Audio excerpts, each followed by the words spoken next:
In this video, I'll go over the specific error that WWE made with Roman Reigns, as well as how they feel about it, why it's imperative that they fix it, and why I think you'll agree with my viewpoint. Following a much-needed month-long hiatus, Roman Reigns has to WWE television. After a brief absence, the tribal chief has returned, escalating hostilities with members of the bloodline, including Solo Sikoa and Jey Uso.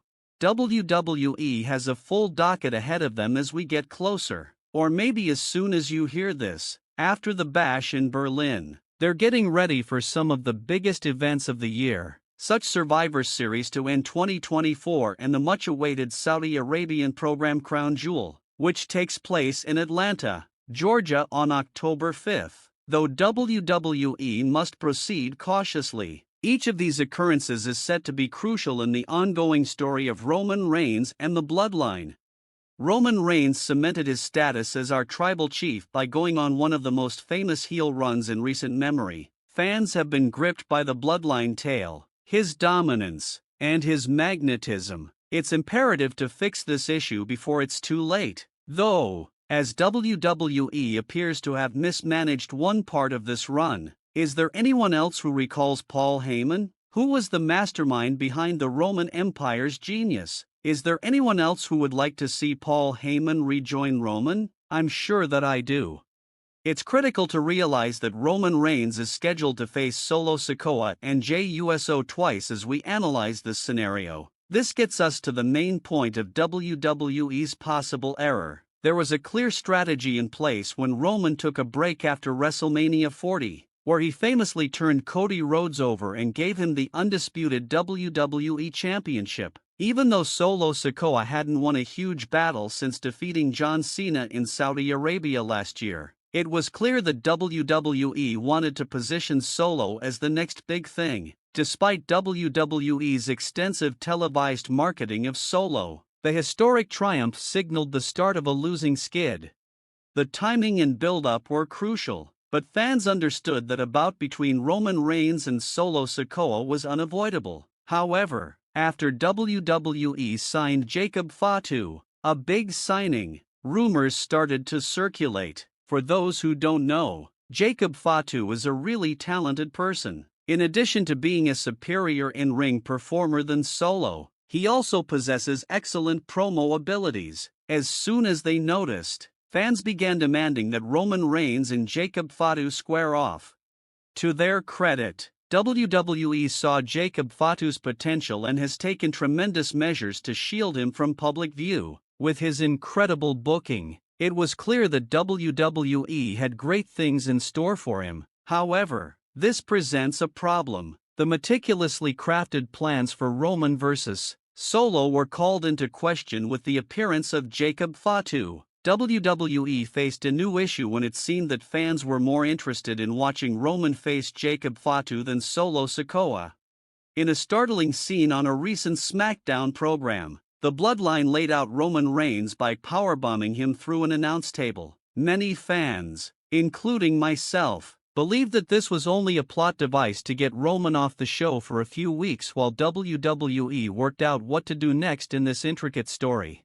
The primary takeaway from today's film is this: Roman Reigns' handling by WWE needs to be done with extreme caution. I think WWE shouldn't jump right into a Roman and Solo match at this time. That would be incorrect. Roman vs. Solo should be saved for a bigger event, maybe even WrestleMania. WWE should, in the interim, concentrate on other aspects of the plot. Roman would wrestle again before the Survivor Series, if I were writing this plot, to keep him engaged in the story and active before then. I believe it is imperative that he has a match. This is exactly the kind of chance that Bad Blood offers. At Bad Blood, I would have Roman wrestle one or both of the Tongans. This match might be a turning point in the plot, with the bloodline perhaps betraying Roman. Alternatively, Jey and Jimmy Uso might show up at the last minute to save Roman, perhaps even Sami Zayn. We are aware that the Usos will eventually get back together. The question is simply when, not if. From the start of the Bloodline storyline, Roman and the Usos' friendship has been at the center, and it's obvious that WWE is preparing for a big event featuring them. It makes sense that this reunion would take place during a big occasion like War Games, which is Survivor Series setup. Depending on how the plot develops at that time, you can either do the Royal Rumble or the Roman vs. Solo bout at WrestleMania. We also know that fans are looking forward to Roman Reigns vs. Jacob Fatu, and WWE ought to take advantage of that excitement. If I were in control, I would schedule Roman vs. Jacob Fatu at WrestleMania and Roman against Solo at the Royal Rumble. In this manner, the much-awaited Rock vs. Cody Rhodes match at WrestleMania 41 and a potential Rock vs. Roman Reigns match the following year can still take place to complete the trilogy.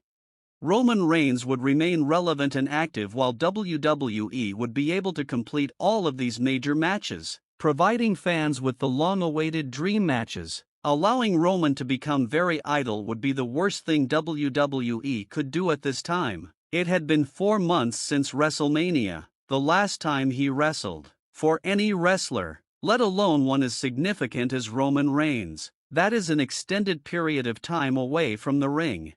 Roman's inactivity could pose major concerns if it continues too long. First, there is the risk to one's health. Long-term absences from the ring can make it more difficult for a fighter to recover from ring rust, which raises the possibility of injury when he does. However, there's also a chance of losing steam. Roman is still quite popular with the fans, but if he stays quiet for a long time, some of that momentum may fade. There's also a character danger. Roman Reigns has been characterized as the head of the table, the tribal chief, and a powerful villain. However, there has been a discernible change in favor of babyface him in recent months. While some fans might find this appealing, others, including myself, don't find it to be as meaningful, given that Roman is one of the most well-liked players in the organization and that changing him face might lead to fresh storylines and merchandise opportunities. I can see why WWE would want to do this. However, the very fact that the tribal chief was a heel made him an incredibly interesting figure. Roman was a vicious, sly, and determined heel who would stop at nothing to maintain his position of dominance. That was the reason he was fascinating to observe. Some of his edge is lost if he becomes a more conventional babyface who is always defending his followers and acting morally. That's a bold move, and I'm not sure it's the best one. Because of this, I think WWE should be cautious about turning Roman become a total babyface. They could instead go for a more tweener position, where Roman fights for something greater than himself but yet displaying certain heelish inclinations. WWE will be able to appease both Roman's supporters and those who adored his darker side in this fashion. Undoubtedly, the Roman Reigns vs. Solo Sikoa bout will be a significant turning point in the bloodline narrative, but it must occur at the appropriate moment and in the ideal situation. Rushing it could make it less effective. The tension between Roman and Solo needs to be gradually increased by WWE in order to reach a breaking point. When the match eventually takes place, it ought to feel like the conclusion of a drawn-out, passionate plot rather than something that was slapped together quickly.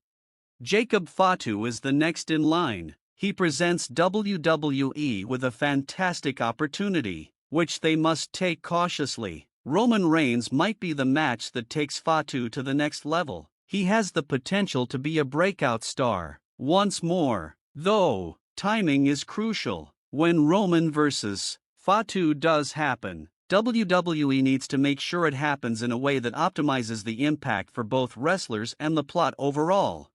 Roman would battle Solo in the Royal Rumble and then advance to face Jacob Fatu at WrestleMania. In my fantasy, this would give Roman a high-profile match at the biggest show of the year and enable WWE to keep establishing Fatu as a real danger. It's a win-win situation that would set the stage for upcoming battles and keep fans interested in the bloodline plot. Even though I'm thrilled about these possible matches, WWE still has to figure out how to keep Roman engaged in the interim. After such a demanding schedule, I can see the desire to give him a break. but it's time for him to return to the ring. He hasn't wrestled since WrestleMania. The more WWE delays, the more likely it is that they will lose the momentum they have gained with Roman. Fans want to see Roman wrestle. Roman has the ideal opportunity to enter the ring again with bad blood. Roman may be brought back to the WWE Universe, and the Bloodline storyline can be progressed with a match against one or both of the Tongans. Whether they side with Roman or against him, the Usos could be pivotal in this duel and set up the events of the upcoming book. With Roman Reigns and the Bloodline, WWE has a potential to make some significant changes as 2024 draws to a close. They must make the proper choices now because they will have a long-term effect on WWE's future. Roman is one of the biggest performers in WWE, and his continued success is crucial to the business's success.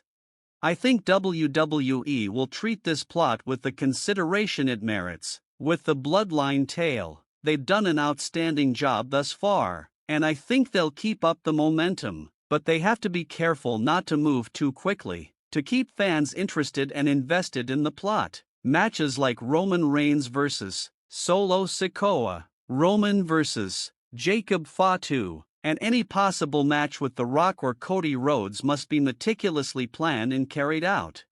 In conclusion, with Roman Reigns and the Bloodline, WWE has a fantastic chance to create something genuinely unique. Although they've done a fantastic job thus far, the upcoming few months will be crucial. They have to make sure Roman stays involved, the matches are scheduled appropriately, and the plot develops in a way that leaves spectators guessing until the very end. I'm curious to find out what Roman Reigns' future contains, and I'd love to hear your opinions in the comments section below. When should Roman enter the ring again? In your opinion, who do you think he should next confront? If you liked this video, please let me know in the comments, and don't forget to like, subscribe, and share it. I appreciate you viewing, and I hope to see you in the upcoming video.